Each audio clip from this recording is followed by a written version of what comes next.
அவையோர்களே, இந்த காஞ்சி மாநகரத்தை தலைநகராக கொண்டு பல்லவ நாட்டை அரசாண்டு வரும் நமது மாமன்னரான மகேந்திர பல்லவ சக்கரவர்த்திகள் தமிழ் மொழி, வடமொழி, பிராகிருதம் ஆகிய 3 மொழிகளிலும் சிறப்பு பெற்று பண்டிதராக விளங்குபவர். சிற்பத்துறையில் இவரது அதிசயமான கற்பனையை கண்டு சிற்ப வல்லுநர்களே விசித்திர சித்தர் என்ற பட்டத்தை இவருக்கு வழங்கினார்கள் என்றால் நமது மன்னரின் கலைத்திறனை பற்றி என்னவென்று சொல்வது?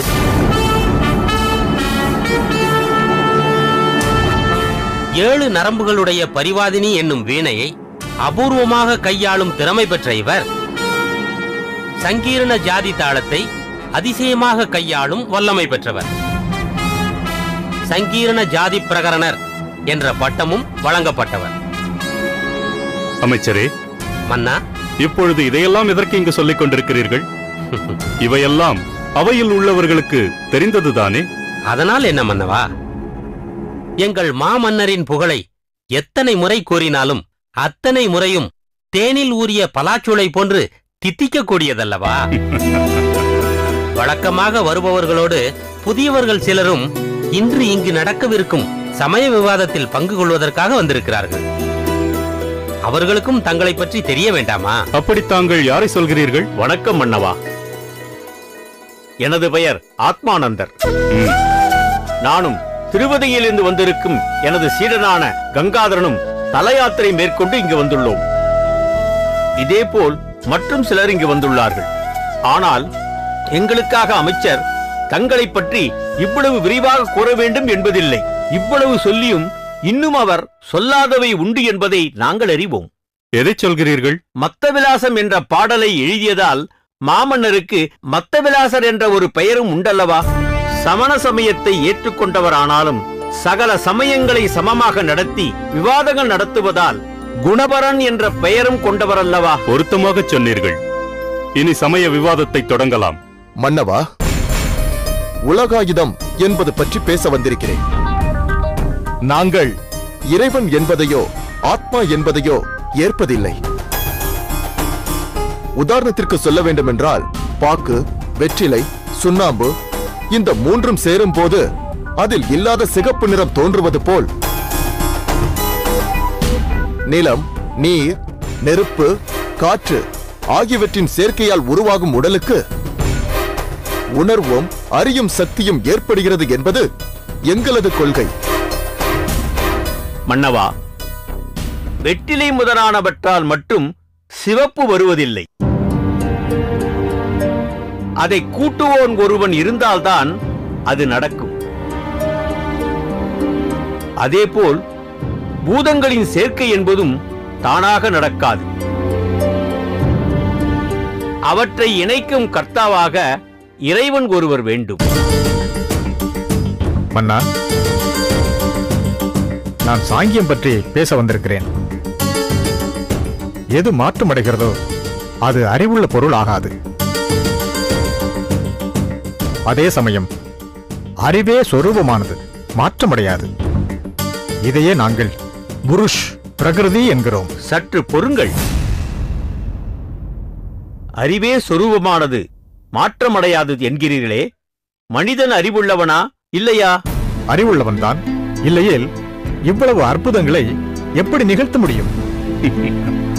ஆனால் அந்த மனிதன் குழந்தை என்பது மாறி வாலிபனாகிறான், வாலிபம் மாறி முதியவனாகிறான். உங்கள் கூற்றுப்படி அவன் மாற்றமில்லாமல் தானே இருக்க வேண்டும்?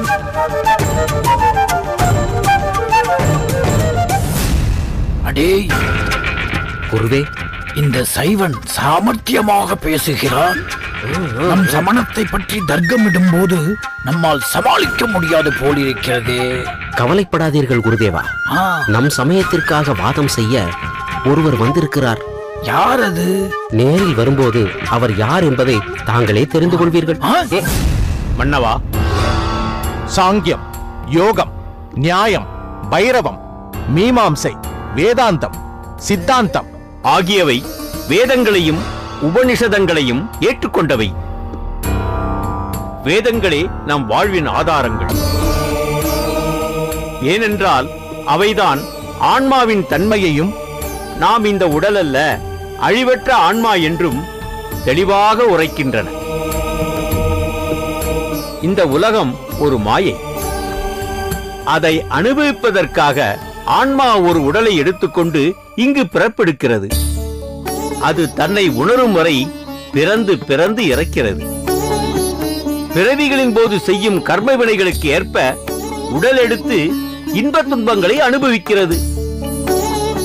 நிறைவாக தனது ஞானத்தாலும் தவத்தாலும் பக்தியாலும் இறைவனை அடைகிறது. இவை அனைத்தையும் வேதங்கள் விரிவாக நமக்கு எடுத்துரைக்கின்றன. இத்தகைய உன்னதமான கருத்துக்களை கூறும் வேதாந்தம் என்ற விருட்சத்தின் உச்சியில் பழுத்த கனியாக விளங்குவது எங்கள் சைவம். இத்தகைய சிறப்புக்குரிய வேத உபனிஷதங்களையே ஏற்காதவை உலகாயுதம், பௌத்தம், சமணம் ஆகியவை. அவற்றை சிறந்த சமயம் என்று எப்படி ஏற்றுக்கொள்ள முடியும்? ஏற்றுக்கொள்ள முடியும்.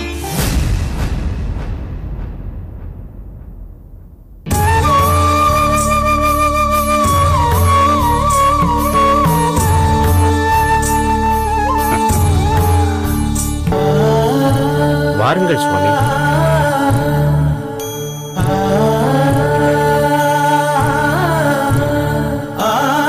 வாழ்க மாமன்னர், ஓங்குக நம் சமண சமயத்தின் புகழ். ஆஹா, தர்மசேனரே, சமய தத்துவத்தை விவாதிக்கும் இந்த நேரத்தில் சமண மதத்தின் உன்னதத்தை பறைசாற்ற தாங்கள் இல்லையே என்று நினைத்திருந்தேன். தக்க சமயத்தில் வந்துவிட்டீர்கள். அமருங்கள். நன்றி மன்னா.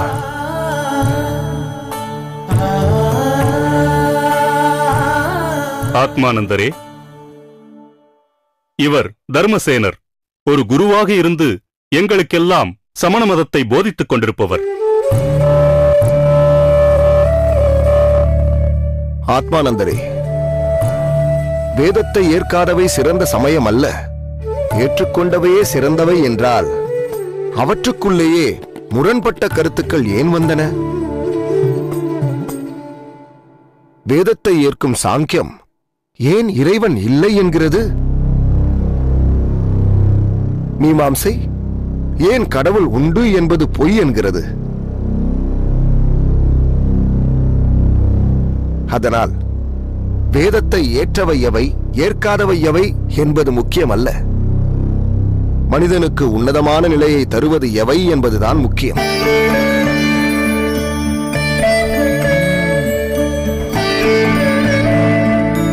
வேதாந்த விருட்சத்தின் கனி சைவம் என்றால் அந்த சைவத்திலேயே பாசுபதம், மாவிரதம், காபாலம், வாமம், வைரவம், ஐக்கியவாதம் என பல பிரிவுகள் ஏன் ஏற்பட்டன? பாசுபதம் ஆன்மாவிற்கு ஆணவம் இல்லை என்கிறது. மாவிரதம் ஆன்மா பந்தமுற்று இன்ப துன்பங்களை அனுபவிக்கும் என்கிறது. காபாலம் தலையோட்டில் பிக்ஷை எடுத்து உண்டு சிவத்தை வழிபட்டால் தாமே சிவமாகலாம் என்கிறது. வாமம் சக்தியை வழிபட்டு அதில் லயிப்பதுதான் முக்தி என்கிறது. வைரவம் பைரவமூர்த்தியே சிவம் என்கிறது. ஐக்கியவாதம் பாவமும் இல்லாமல் புண்ணியமும் இல்லாமல் சமநிலை அடைந்தால் மாயா கன்மங்கள் மறையும் என்கிறது. இவை மட்டும்தானா? சைவத்தின் அகசமயங்களாக பாடானவாத சைவம், வேதவாத சைவம், சிவசமவாத சைவம், சிவாத்வித சைவம் என எத்தனை உட்பிரிவுகள், அவற்றுக்குள்ளும் எத்தனை முரண்பாடுகள். ஆனால் வைசாலி நாட்டில் அரசகுமாரனாக பிறந்த எங்கள் வர்த்தமான மகாவீரர் ஜிரம்பிகம் என்ற ஊரில் பிண்டி மரத்தடியில் தியானம் செய்து அதனால் பெற்ற ஞானத்தால் தந்த சமணம் ஒரே கருத்தை தெளிவாக சொல்கிறது. ஜீவன் உடலளவில் வியாபகமாக இருக்கும், ஆயினும் அது உடல்தோறும் வெவ்வேறாக இருக்கும். ஆசா பாசங்களை விட்டு அனந்த ஞானத்தை பெற்று உலகை கடந்து எல்லையில்லா ஆகாய வெளியில் மேல் நோக்கி செல்லும் என்கிறது.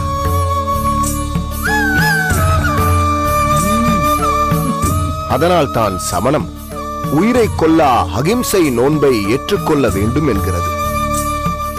மயிர்பீலியால் பாதையை சுத்தம் செய்து கொண்டு செல்ல வேண்டும் என்கிறது.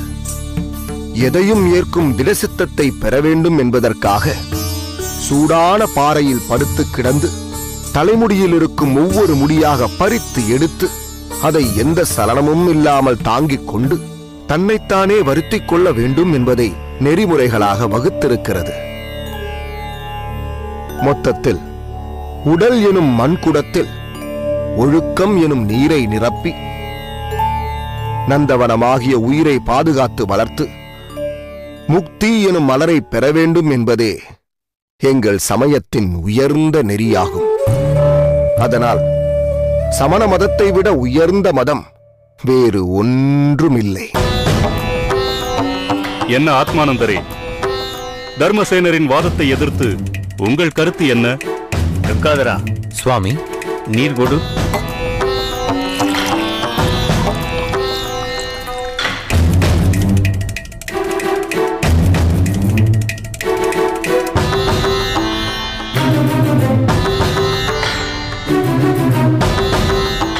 தர்மசேனர் மிகவும் ஆழமாக சைவ சமயத்தை பற்றி ஆராய்ச்சி செய்துள்ளார்.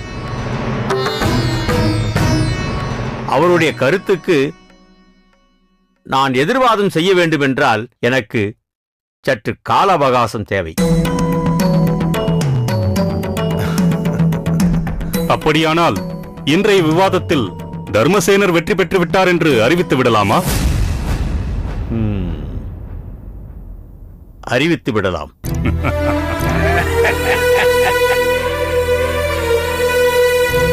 அவையோர்களே, நாம் சமண சமயத்தை சார்ந்திருந்தாலும் பிற சமய கருத்துக்களுக்கும் இடமளிக்கும் வகையில் இன்று நாம் விவாதத்தை இந்த அவையிலே நடத்தினோம். பல்லவ நாட்டின் உயர்ந்த பண்பாட்டிற்கு அடையாளமாக இன்று விவாதம் நடந்து கொண்டிருக்கிறது. இன்று நம் மதிப்பிற்குரிய தர்மசேனர் இங்கு வந்து இன்றைய விவாதத்தில் வெற்றி கண்டு நம் சமணத்தின் புகழை வானளாவ உயர்த்திவிட்டார். அதனால் அவரது வெற்றியை புகழ்ந்து நாம் பாராட்டி வாழ்த்துவோம். சமணத்தை நிலைநாட்டிய தர்மசேனர், சமணத்தை நிலைநாட்டிய தர்மசேனர், சமணத்தை நிலைநாட்டிய தர்மசேனர்.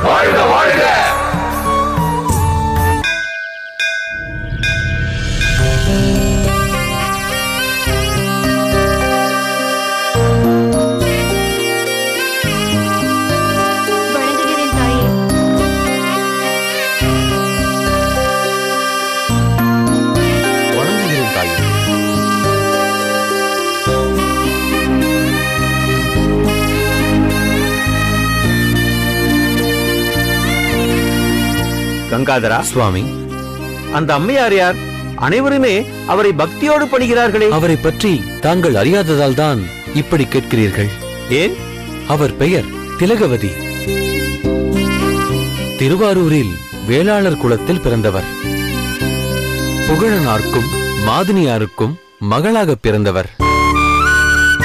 இவருக்கு மருள் நீக்கியார் என்ற ஒரு தம்பியும் உண்டு.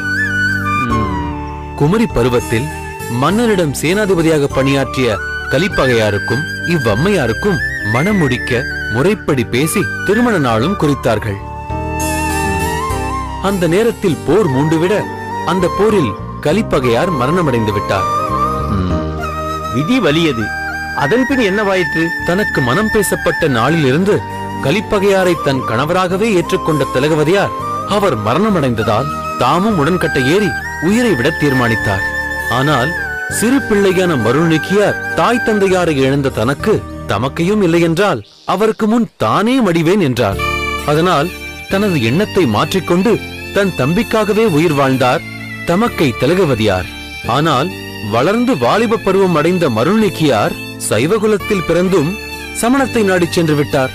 அவர் யார் என்று தெரிந்தால் நீங்கள் திகைத்தே போவீர்கள். யார்? பல்லவ அரசவையில் தங்களிடம் வாதாடினாரே தர்மசேனர், அவர்தான் திலகவதியாரின் தம்பி மருள்நீக்கியார்.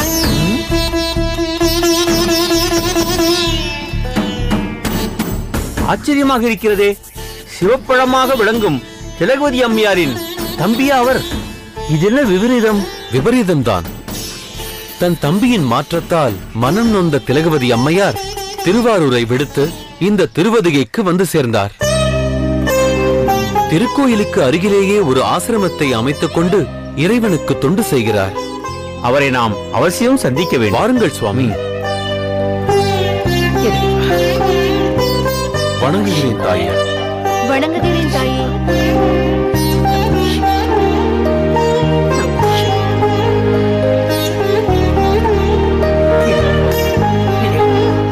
வணங்குகிறேன் தாயே. வணக்கம் வணக்கம். வாருங்கள் கங்காதரரே. தாங்கள் தல யாத்திரை சென்றிருப்பதாக சொன்னார்களே, எப்பொழுது வந்தீர்கள்? இன்றுதான் வந்தேன் தாயே. வணக்கம் அம்மையாரே. வணக்கம் சுவாமிகளே. சுவாமிகள் யார்?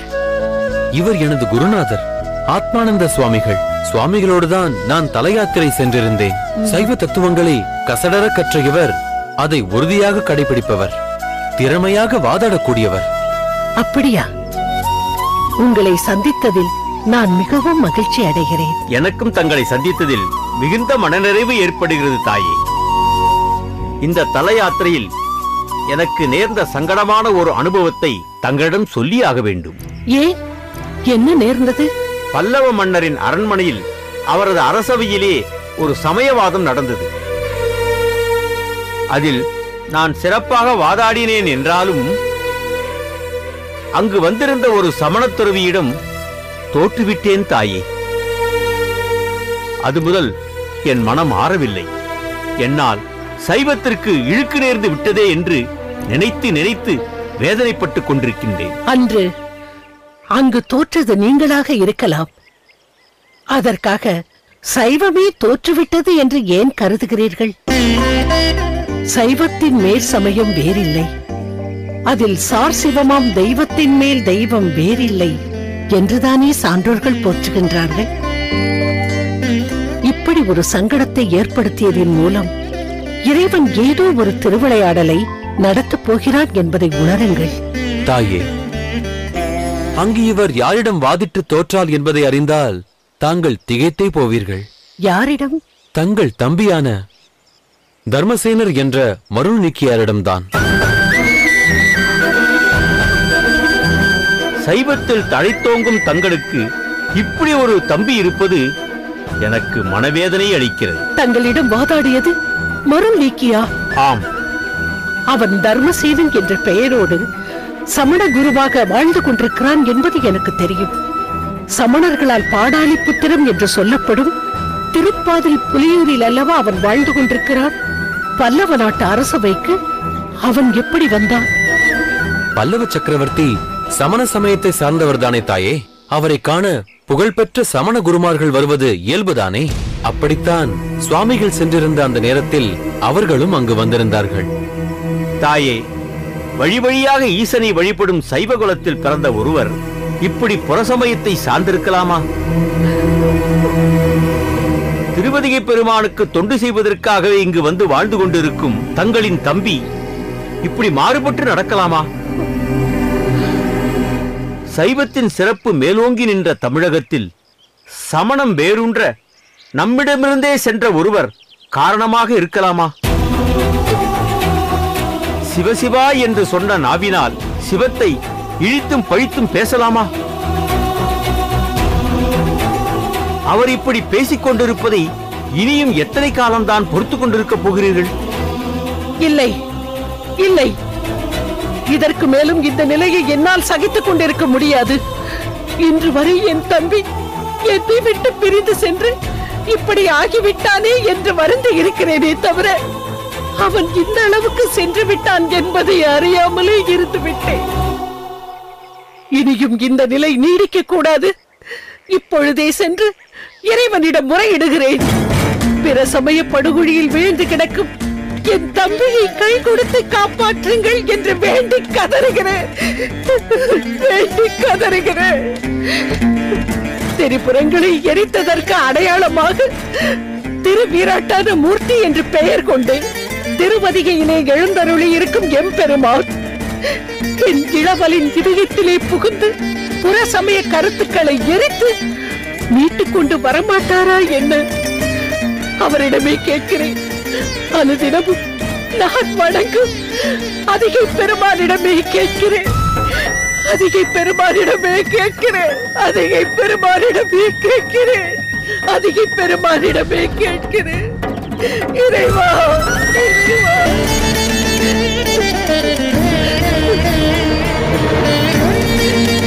இறைவா. திருப்பதியிலே எழுந்தருளி இருக்கும் வீரட்டான பெருமானே, என் இளமை பருவத்தில் தங்கள் திருக்கோவிலில் பணிபுரிவதற்காகவே இங்கு வந்து தங்கிவிட்ட நான் இன்று முதுமை அடைந்த நிலையிலும் அதை தொடர்ந்து செய்து கொண்டிருக்கிறேன் என்பது உங்களுக்கு தெரியாதா?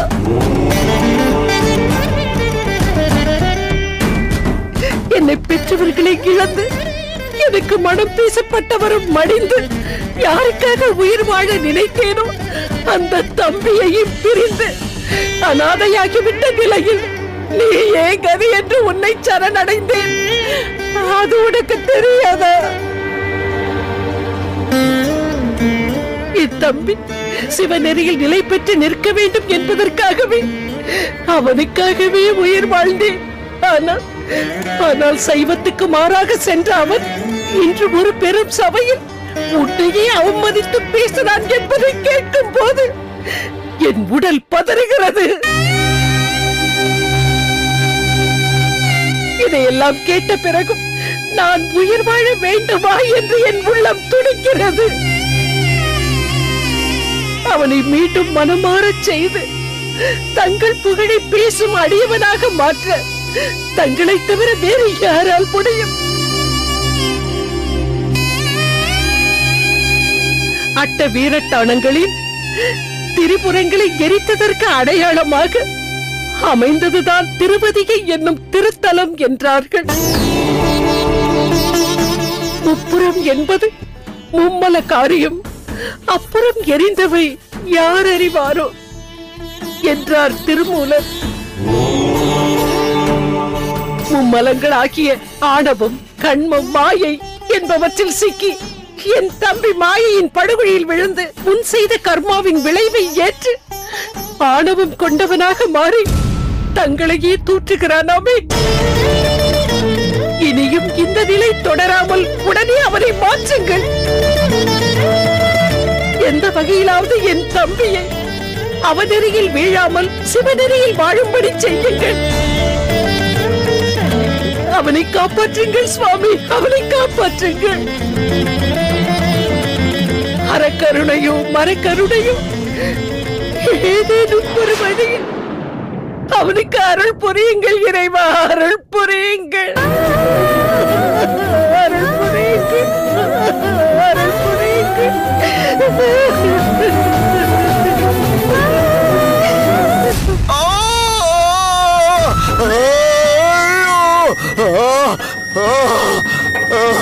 வலி தாங்க முடியவில்லையே. வயிற்றின் அடிப்பகுதியில் யாரோ சுட்டுக்கோளால் குத்துவது போல் இருக்கிறதே. பயப்படாதீர்கள் தர்மசேனரே, நாங்கள் இருக்கிறோம். நமது சமண சமயத்தின் சிறப்பை தாங்கள் அறியாதவரா என்ன? அதில் உள்ள மணி மந்திர ஔஷதங்களுக்கு நிகராக என்ன இருக்கிறது? தேவையான மருந்துகளை தந்திருக்கிறோம். மந்திரங்களையும் உச்சரித்துக் கொண்டே இருங்கள், விரைவில் குணமடைவீர்கள். நம்பிக்கை இழக்காதீர்கள், தைரியமாக இருங்கள். சரி, நாங்கள் பிறகு வந்து உங்களை சந்திக்கிறோம். நீங்கள் சற்று ஓய்வெடுங்கள்.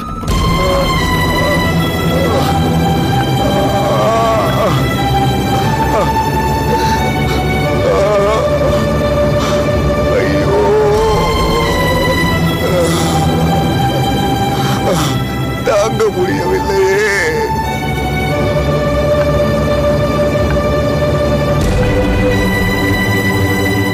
இது என்ன விபரீதம்? நமது குருநாதர் தர்மசேனருக்கு இத்தகைய நோய் ஏன் வந்தது? 70 வயது வரைக்கும் இந்த சமண மடத்தில் வாழ்ந்து தொண்டு செய்திருக்கிறாரே, அவர் இப்படி ஒரு நோயால் துடித்துக் கொண்டிருக்கிறார். ஆனால் இவர்கள் இந்த நோயை தீர்ப்பதற்கான எந்த முயற்சியும் செய்யவில்லையே.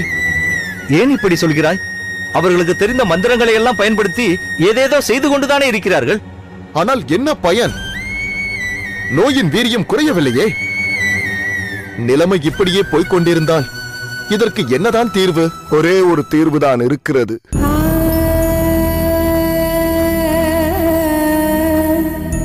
குருவே, ஆனால் அதற்கு உங்கள் இருவரின் உதவியும் எனக்கு வேண்டும். ஐயா, நாங்கள் இருவரும் இங்கு இருப்பதே சமயத்தின் மீதுள்ள பற்றினால் அல்ல, உங்கள் மீது கொண்ட ஈடுபாட்டால் தான் நாங்கள் இங்கு இருக்கிறோம். நீங்கள் என்ன செய்ய வேண்டும் என்று சொன்னாலும் நாங்கள் செய்ய காத்திருக்கிறோம். சமண குருமார்கள் எனக்காக என்ன செய்தார்கள் என்பதை நீங்கள் பார்த்தீர்கள் அல்லவா? பெரிதாக எதுவும் செய்து விட்டதாக தோன்றவில்லையே. ஏதோ அவ்வப்போது வருகிறார்கள், தங்களை பார்க்கிறார்கள், மருந்துகள் தருவதாக கூறுகிறார்கள், மந்திரம் போட்டதாக சொல்லிக்கொண்டு அஸ்தினாஸ்தி அஸ்தினாஸ்தி என்று கூறுகிறார்கள். ஆனால் தங்களுக்கு ஏற்பட்டிருக்கும் இந்த வலி தீரவில்லையே. அப்படி என்றால் என்ன காரணம்? எனக்கு வந்திருப்பது சாதாரண வயிற்று வலி அல்ல, கடுமையான சூளை நோய். ஆகையால் தான் இப்படி என்னை வாட்டி வதைக்கிறது. என்னால் இந்த சூளை நோயை தாங்க முடியவில்லை. தங்களை கவனிக்க பொறுப்பானவர்கள் யாரும் இங்கு இல்லையே என்று நினைக்கும் போதுதான் மிகவும் வருத்தமாக இருக்கிறது. இதிலிருந்து மீள தீர்வு இருப்பதாக சொன்னீர்களே, அதை சொல்லுங்கள். இளம் வயதிலேயே பெற்றோரை இழந்த நான் என் அக்காளின் அரவணைப்பில் வளர்ந்தேன். எனக்கு தாயும் தந்தையுமாக இருந்து அவர்தான் என்னை வளர்த்தார். சைவத்தில் தோய்ந்த அவரை விட்டு சமணத்தை நாடி நான் வந்து விட்டதால் என்னை ஒரேடியாக துறந்து விட்டார். அப்படி சொல்லாதீர்கள். உடனிருந்த பலரின் பாசங்களை விட உடன்பிறப்பின் பாசம் மகத்தானது.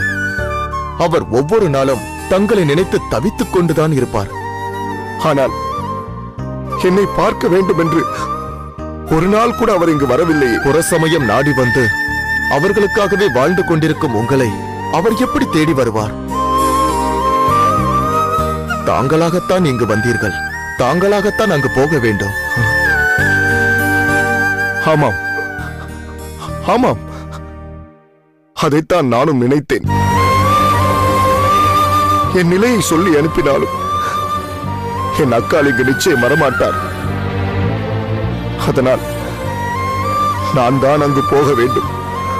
ஆனால் இந்த நிலையில் என்னால் தனியாக போக முடியாது. அதனால் நீங்கள் இருவரும் தான் என்னை அவர் இருக்கும் திருவதிகைக்கு அழைத்துச் செல்ல வேண்டும். இதை சொல்வதற்காக இப்படி தயங்கினீர்கள்? தாங்கள் இதை எப்பொழுது சொல்வீர்கள் என்று காத்திருந்தோம். வாருங்கள், இப்பொழுதே புறப்படுவோம். சற்று பொறுங்கள். நான் இங்கிருந்து போகிறேன் என்று தெரிந்தால் இங்குள்ளவர்கள் என்னை தடுப்பார்கள். அவர்களும் என் நோயை தீர்க்க எதுவும் செய்ய மாட்டார்கள். நான் அதற்காக செல்கிறேன் என்றால் போகவும் விட மாட்டார்கள். சுவாமி, தாங்கள் சொல்வதும் சரிதான். இந்த நிலையில் நல்லவனுக்கு அழகு சொல்லாமல் போவதுதான் என்பது போல் தாங்கள் யாரிடமும் சொல்லாமல் ரகசியமாக இங்கிருந்து போவதுதான் நல்லது. ஆம், அதைத் தவிர வேறு வழி இல்லை. இன்று இரவு அனைவரும் உறங்கும் வரை காத்திருப்போம். அதன் பின் நீங்கள் வந்து என்னை இங்கிருந்து அழைத்துச் செல்லுங்கள். புற சமயம் சார்ந்ததால் என்னை விட்டு நீங்காத இந்த சூளை நோய் என் தமக்கையார் தாள் சேர்ந்த மறுகணமே நீங்கும் என்ற நம்பிக்கை எனக்கு இருக்கிறது. நாம் இங்கிருந்து புறப்படும் வரை நான் என் வலியை பொறுத்துக் கொண்டு சமணர்களுக்கு என் குரல் கேட்காதபடி எச்சரிக்கையாக இருக்கிறேன். ஆகட்டும், நாங்கள் இங்கேயே இருக்கிறோம். இங்கு உள்ளவர்களால் தீர்க்க முடியாத இந்த நோய் தங்கள் தமக்கையார் காட்டும் மார்க்கத்தால் குணமாகும் என்ற நம்பிக்கையோடு காத்திருக்கிறோம்.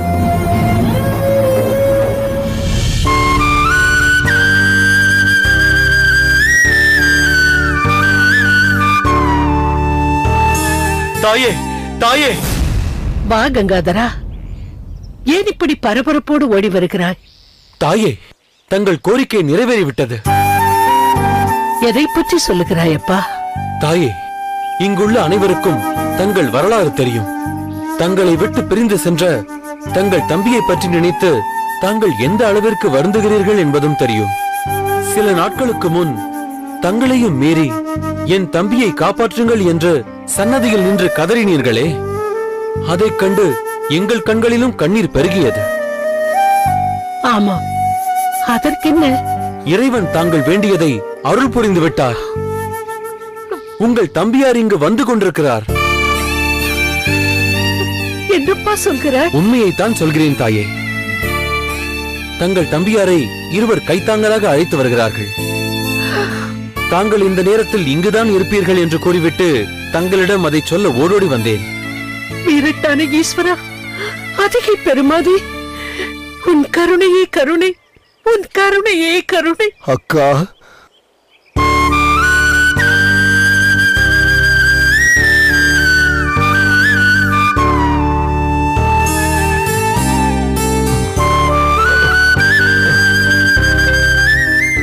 அக்கா, நம் குலதெய்வம் செய்த தவத்தின் பயனாக தோன்றிய என் தமக்கையே, என் பொருட்டு வாழ்ந்த உங்களை விடுத்துச் சென்றேனே.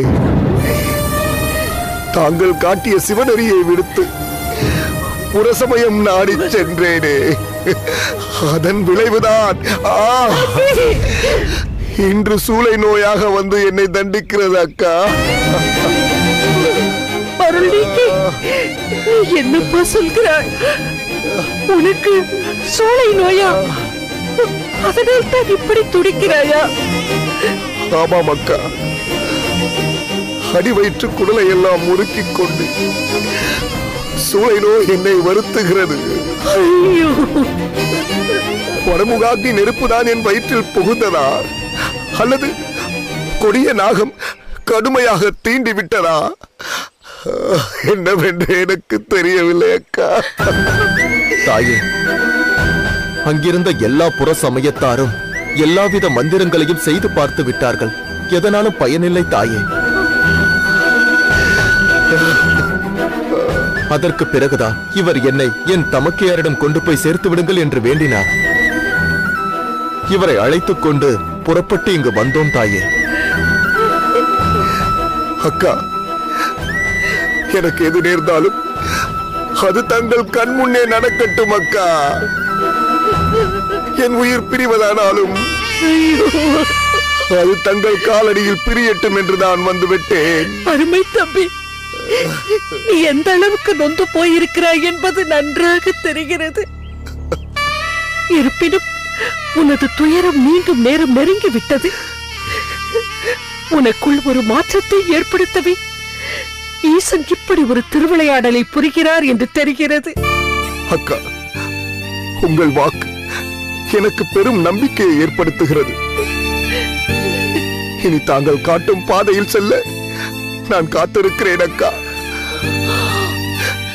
எனக்கு வழிகாட்டுங்கள் அக்கா, வழிகாட்டுங்கள். இறைவன் சந்நிதிக்கு வந்து உன் குறைகளை சொல்லி முறையிடு. இனி காலமெல்லாம் உனக்கே தொண்டு செய்வேன் என்று அவர் பாதம் பணிந்து வணங்கு. பற்றிருக்கும் ஈசனின் பாதங்களை பற்றிக் கொண்டால் உன்னை பற்றி இருக்கும் சூளை நோய் நீங்கும். மற்ற எல்லா பற்றிகளும் நீங்கி சிவனடியையே சிந்திக்கும் சிவஞான பற்று ஓங்கும்.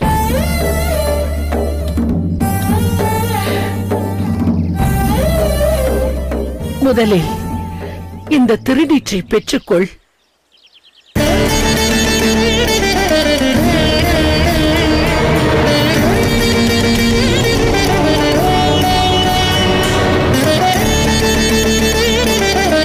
நெஞ்சத்தில் பஞ்சாட்சரத்தை நினைத்து நெற்றி நிறைய பூசிக்கொள்.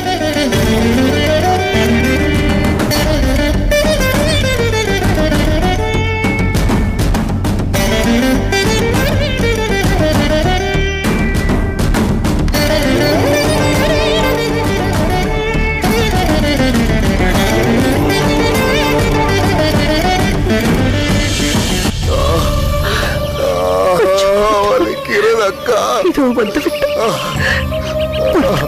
வலி தாங்க முடியவில்லை அக்கா. தாங்க முடியவில்லை. சந்நிதிக்கு வந்துவிட்டோம்.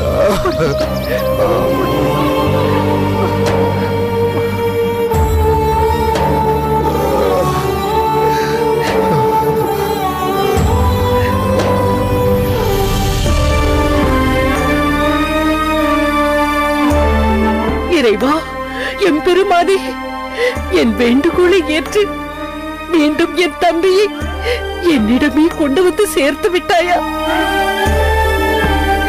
புற சமயம் சார்ந்து சைவ சமயத்தை பழித்தவனை சிவ சமயமே மேலானது என்று உணரும்படி செய்து விட்டாயா? மரக்கருணை கொண்டேனும் மருள் நீக்கி மாற்ற வேண்டும் என்று நான் துதித்த காரணத்தினால் சூளை நோய் தந்து மருள் நீக்கி இங்கு வரவழைத்தாயா?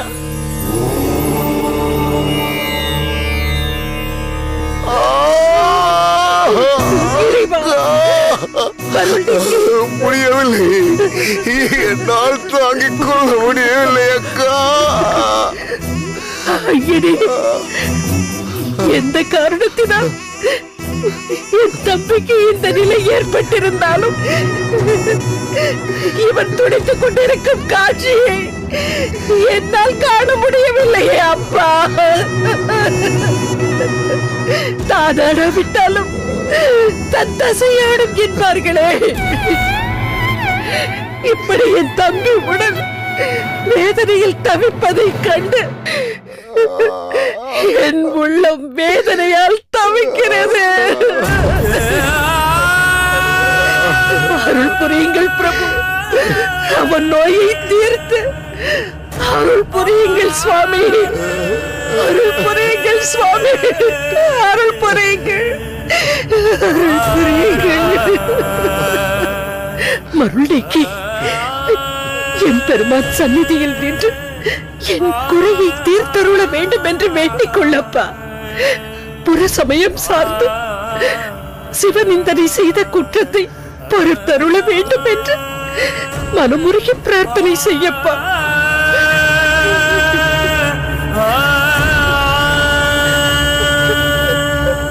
என்னையே திரிபுரம் எரித்த விரிசடை கடவுளே, நான் பாலகனாக வாழ்ந்த போதெல்லாம் தங்கள் பாதங்களையே பற்றி இருந்தேன். வாலிபமான போது எனக்கு ஏற்பட்ட சூழ்நிலைகளால் புறசமயம் நாடிச் சென்றேன். ஆழமான குளத்தில் இறங்குபவனை அங்கு போகாதே என்று தடுத்தாலும் அதை அலட்சியம் செய்து அதில் விழுந்து மூழ்குவது போல் நான் சென்று மூழ்கிவிட்டேன். ஆனாலும் என் தமக்கையார் என் பொருட்டு தங்களை வேண்டி கை கொடுத்து என்னை மீட்டுக் கொண்டு வந்து விட்டார்.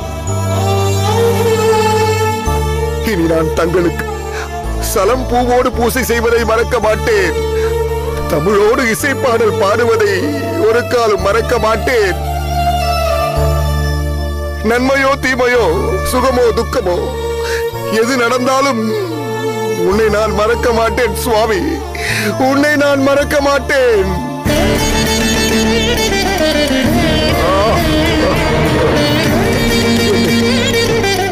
கூற்றுவலை போல வருத்திக் கொண்டிருக்கும் இந்த சூளை நோயிலிருந்து என்னை காப்பாற்று. குடரோடு துடக்கி முடக்கும் இந்த சோதனையை என்னால் இனியும் தாங்கிக் கொள்ள முடியாது. காத்தருளுங்கள் பெருமானே, காத்தருளுங்கள். கூற்றாயினவாறு விளக்ககளீர் கொடுமை பல செய்தன நான் அறியே. கூற்றாயினவாறு விளக்ககளீர் கொடுமை பல செய்தன நான் அறியே.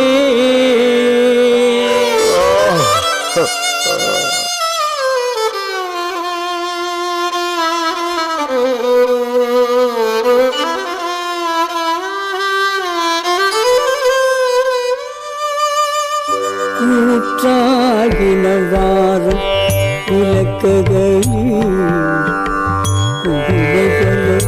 செய்தன நான் அறியே. அடிக்கே இரவும் பகலும் பிரியாது வணங்குவன் எப்பொழுதும் தோற்றாதின் வயிற்றின் அகம்படியே குடரோடு துடக்கி முடக்கியிட அற்றே நடியேன் அதிகை கெடில வீரட்டான துறை